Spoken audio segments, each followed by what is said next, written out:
وبرکاتہ نحمده ونصلي على رسوله الكريم اما بعد فاعوذ باللہ من الشیطان الرجیم بسم اللہ الرحمن الرحیم۔ درس نمبر 106 سورہ بقرہ آیت نمبر 165۔ ترجمہ معارف القرآن۔ اور عام لوگوں سے ایسے بھی ہیں جو بناتے ہیں اللہ کو چھوڑ کر کئی معبود اور ان کی محبت رکھیں، جیسے خدا کی محبت، اور جو ایمان لا چکے وہ سب سے زیادہ مت والے ہیں اللہ کے لیے۔ اور کیا فائدہ اگر دیکھ ہی لے یہ ظالم لوگ اس وقت جبکہ دیکھیں گے آنکھ سے عذاب کو کہ بلا شبہ اور اللہ کے لیے ہے سب، اور بے شک اللہ کا عذاب سخت ہے۔ تفسیر اشرفی۔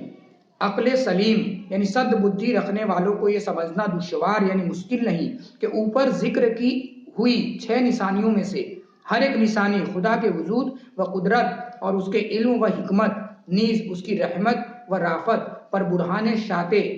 ساتے اور دلیل قاطع ہے۔ الغرض آیت کتاب ہو یا آیت کون،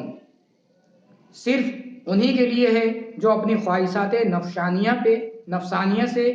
پرے ہو کر اپنی عقلوں کے صحیح استعمال کے خوگر ہیں۔ اگرچہ سابقہ آیت قرآنیہ نے اس بات کو دلائل قاطعہ اور براہین ساطعہ سے ثابت کر دیا کہ اللہ تعالیٰ ہی سارے انسانوں کا رب، سب کا معبود برحق ہے، مگر اس قدر واضح بیان اور روشن وضاحت کے باوجود بے عقلوں، ناسمجھوں اور عام نادان لوگوں سے ایسے بھی ہیں جو اپنی ضد پر اڑے ہوئے ہیں اور اپنی نفسانی یعنی شیطانی خواہشات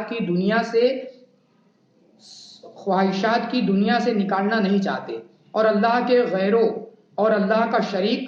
ٹھہراتے ہیں۔ اللہ کے غیروں کو اللہ کا شریک ٹھہراتے ہیں۔ چنانچہ وہ ایسے ہیں جو بناتے ہیں ایک معبود برحق اللہ تعالیٰ کو چھوڑ کر کئی معبود خدا کے شریک، اور ان باطل معبودوں کے ساتھ ان کی شیفتگی کا عالم یہ ہے کہ ان کی محبت رکھے، ان کو اپنا معبود سمجھ کر، جیسے خدا کی محبت اپنا معبود سمجھ کر، اور جو ایمان لا چکے ہیں رب کے محبوب صلی اللہ علیہ وسلم کو دل و جان سے مان کر، باپ بیٹے، عزیز و اقارب، الغرض سارے لوگوں سے زیادہ بلکہ اپنی جان سے بھی زیادہ محبوب رہتے ہیں۔ چونکہ رسول سے محبت یعنی چاہت ایمان ہے، اور آپ کی احبیت یعنی سب سے زیادہ چاہت کمال ایمان، یعنی آپ کو چاہنا ایمان ہے اور سب سے زیادہ چاہنا کمال ایمان ہے، اور خدا کی محبت و احبیت آپ صلی اللہ علیہ وسلم ہی کی محبت و احبیت کا نتیجہ و ثمرہ یعنی پھل ہے۔ اس لیے وہ سب سے زیادہ مت والے ہیں اللہ کے لیے۔ اس کی محبت میں از خدا خود رفتہ ہے، اس کی محبت میں از خود رفتہ ہے۔ الغرض ان کو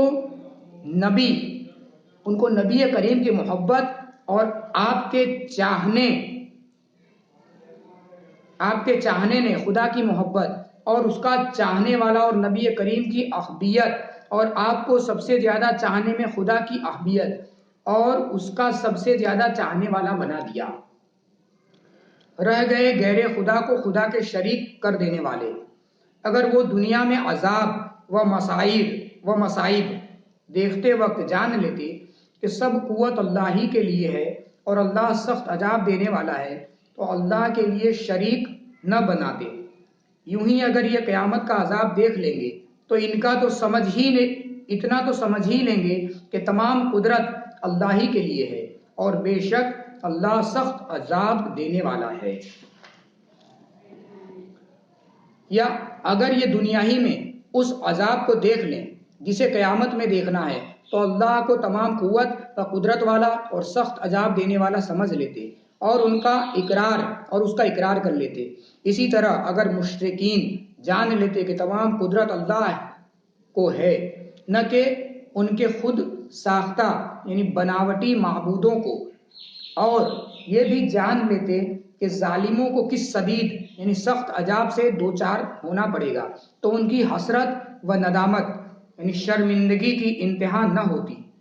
یا یہ کہ اگر ظالم اللہ کی قدرت اور اس کے عذاب کی شدت جان لیتے تو اللہ کے ساتھ کسی کو شریک نہ ٹھہراتے،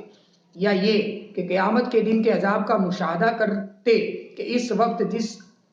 عاجزی سے انہیں دو چار ہونا ہے، اگر اپنی اسی عاجزی کو سمجھ لیتے تو ضرور کہتے کہ تمام قدرت اللہ ہی کو ہے اور وہ سخت عذاب دینے والا ہے، یا یہ کہ ظالم دنیا ہی میں عذاب آخرت دیکھ لیتے ہیں تو ضرور جان لیتے کہ تمام قوت اللہ ہی کے لیے ہے، یا یہ کہ اگر ظالم اللہ کی قدرت اور اس کے عذاب کی شدت کو حقیقت جان لیتے تو خدا کا شریک بنانے کے نقصان سے بچ جاتے اور اپنے کو خدائی گرفت میں سے بچا لیتے۔ مگر اب کیا فائدہ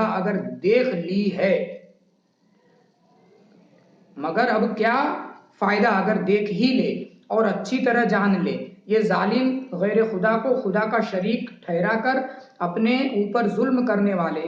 اور وہ بھی اس وقت جبکہ دیکھیں گے خود اپنی کھلی آنکھ سے خدا کے عذاب کو، اور پھر اچھی طرح جان لے کہ بلا شبہ زور، قوت و قدرت اللہ تعالیٰ کے لیے ہے، سب کی سب، اور بے شک اللہ تعالیٰ کا عذاب سخت ہے، سب سے چھٹکارا نہیں، جس سے چھٹکارا نہیں۔ یہ سب کچھ جب جاننا تھا، اور جب جاننے کا اثر عمل و کردار یعنی چارکتیہ پر پڑ سکتا تھا، جب وہ نہیں جانا تو قیامت کے روز حساب کتاب کے دن اس علم و مشاہدہ کا نتیجہ ہی کیا۔ صلو علی الحبیب صلی اللہ